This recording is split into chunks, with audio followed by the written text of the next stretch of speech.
Right now, on flights departing from airports all over the world, there is a short and specific list of free things that cabin crew are completely prepared and genuinely happy to provide to senior travelers. Things that make a measurable difference in how comfortable, cared for, and in control you feel from the moment you board to the moment you walk off the jet bridge. And here at Airport Wisdom, we know that most of the people in our community have never been told this list exists. Not because the airlines are hiding it maliciously, but because nobody has ever sat down and walked through it item by item with the exact words that make each ask feel easy and natural. And that is precisely what we are doing today. All 15 of them, starting right now. The first thing to know before you even reach your seat is that pre-boarding assistance is available to any passenger who needs a little extra time navigating the jet bridge. And the definition of who qualifies is far broader than most senior travelers realize.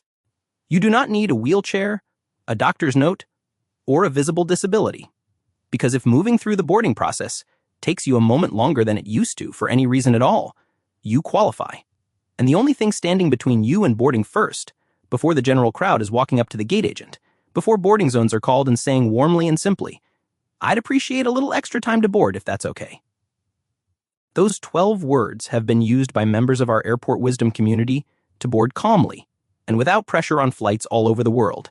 And the gate agents, who hear them, respond with immediate helpfulness because the ask is clear, polite, and completely within their authority to accommodate.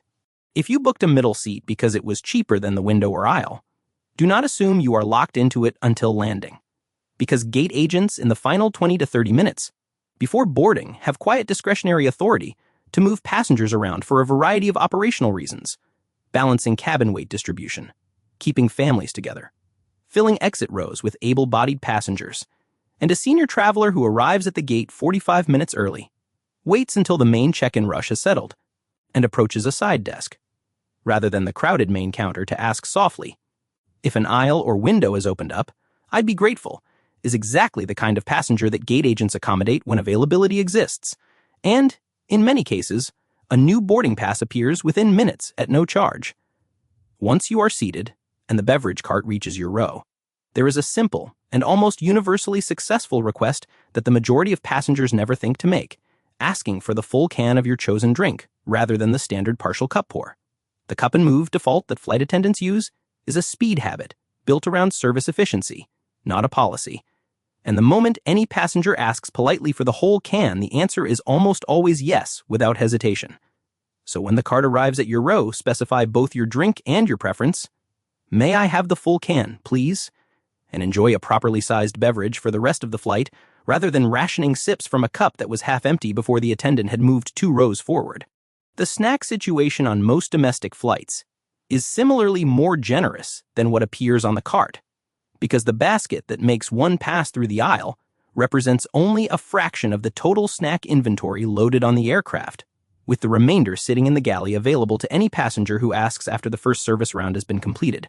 And a quiet, warm approach to a flight attendant during a calm moment with the words, "If there's anything extra in the galley, I'd love something to hold me over," will produce results far more often than it does not, particularly on longer flights where crew members have established a rapport with the cabin and where supplies are clearly adequate. And the aircraft reaches cruising altitude. Look around your cabin section. If you can see an empty row or multiple empty seats nearby, you are almost certainly free to move to them once the seatbelt sign extinguishes. And the reason most passengers never do this is a mutual silence, where both the crew and the passengers assume the other side has communicated whatever the rule is, when in reality, the crew assumes informed passengers will move freely, and the passengers assume movement is not permitted. A quick, quiet question to any flight attendant, "Is it all right if I move to that empty row?" will almost universally produce a yes, and spreading across an empty 3-seat row for the remaining hours of a long flight is a comfort upgrade that costs nothing and requires only the initiative to ask. For bulkhead seats, those first-row positions behind each cabin divider, that airlines charge $30 to $90 for during booking. The important piece of information our Airport Wisdom community has confirmed repeatedly is that when those seats remain unsold by departure time, gate agents will frequently release them at no charge to passengers who ask specifically at the gate, counter 30 to 45 minutes before boarding begins. because an empty bulkhead generates no revenue for the airline, while a happy senior passenger costs nothing to create. And the phrase that works is specific without being demanding. If any extra legroom seats are still open, I'd love one. Hot tea is one of the most consistently available and consistently unrequested items in any aircraft galley on flights over 2 hours. Herbal varieties, black, green, and sometimes chamomile are stocked specifically, because not every passenger wants coffee or cold beverages. But the cart moves too quickly, and hot liquid is too slow to pour for tea to be offered proactively during the main service round, which means it sits in the galley, waiting for the passenger who asks for it after the rush has passed. And specifying both the type you prefer and asking for honey or lemon alongside it. If the galley has any chamomile, I'd really appreciate a cup. Produces a warm, calming drink that costs the airline almost nothing, and genuinely transforms the experience of a long overnight flight. If you are managing medication on a schedule during your flight, telling your flight attendant about it during the first service round is not an imposition on their time.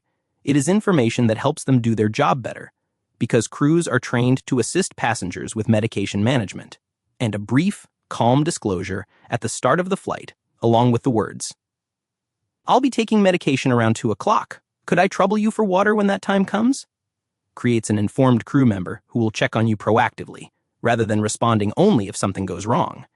And the difference between a flight where one person knows your situation and a flight where nobody does is the difference between feeling monitored with care and feeling invisible. Cabin temperature on most commercial aircraft can be adjusted zone by zone rather than as a single all-or-nothing setting, which means that if your section of the cabin feels noticeably cold, which it frequently does for senior travelers who are more sensitive to temperature fluctuation, mentioning it quietly to a flight attendant during a calm moment after the first service round, with the words, "Our row feels a bit cool.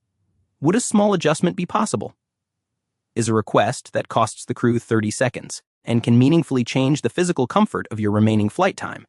And the key is asking once, calmly, and with patience, because the adjustment takes a few minutes to register in the cabin, and a crew member who has been treated with warmth will make it happen.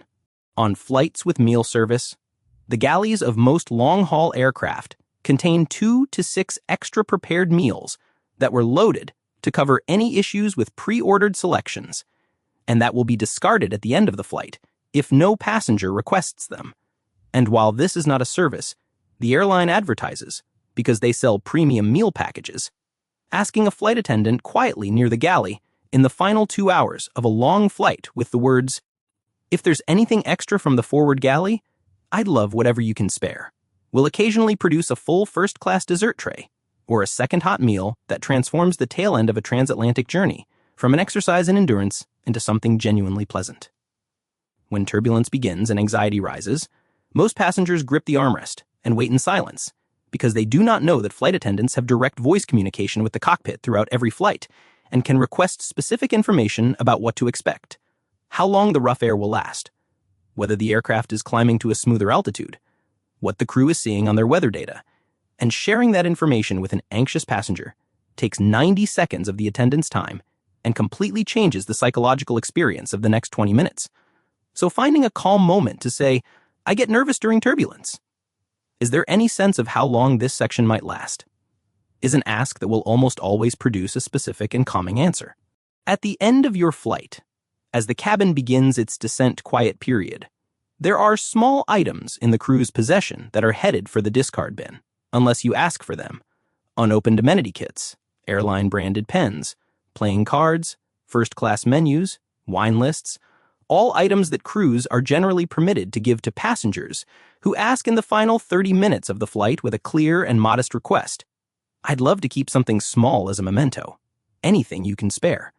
And the answer is often yes with a smile, because the alternative for those items is the trash. If you have a tight connection and the remaining flight time is counting down, the moment to act is during the descent phase, rather than after the door opens, because flight attendants on most major carriers have the ability to radio ahead to your next gate when a senior passenger's connection is a genuine risk. And ground crews can hold a door for a few minutes, or arrange for a cart to be waiting at the arrival gate. Outcomes that happen regularly for passengers who communicate the situation calmly with their flight number ready. "My connection is tight. Is there any way to have someone meet me at the arrival gate?" But that almost never happen for passengers who say nothing and hope the timing works out. When the flight lands and the aisle fills with the standing, pushing, overhead bind-wrestling crowd that makes the deplaning process so physically exhausting for senior travelers, the option that experienced Airport Wisdom community members use consistently is simply staying seated. Because telling a flight attendant during descent that you'd like to deplane last gives you a calm 5-minute window after the cabin empties to gather your belongings without competition. Walk the jet bridge at your own pace, and arrive at the gate actually relaxed rather than depleted. And if you have wheelchair assistance arranged, it will meet you at the gate door precisely when you emerge, making the entire transition seamless. And finally, the number one item on this list, the one that pays you back on every future flight with the same airline and that almost no senior traveler ever uses, is writing a customer commendation for a flight attendant who gave you exceptional service. Every major carrier has an online commendation program, where a 3 to 4 sentence specific note goes directly into that crew member's personnel file, takes 2 minutes to write, costs absolutely nothing, and creates a professional relationship with that person that is remembered for years. Because flight attendants who receive written commendations remember the names and faces of the passengers who sent them, and the next time you share a flight with that person, the service you receive is transformed from standard to personal, in a way that no loyalty points or upgrade purchase can replicate. Get the flight attendant's name from their badge during the flight. Note the flight number and date. Visit the airline's website and find the commendations or compliments section. And write warmly and specifically, because kindness that is documented is kindness that compounds across every flight you take from this day forward. Tell us in the comments which of these 15 you are going to try on your very next flight, and share any experience you have had asking for something aboard an aircraft that surprised you with how easy it was, because those stories are the foundation of everything this community is built on, and we read every single one. Hit subscribe and turn on notifications, because Airport Wisdom publishes new insider travel guidance for senior passengers every single week, and we will see you in the next video.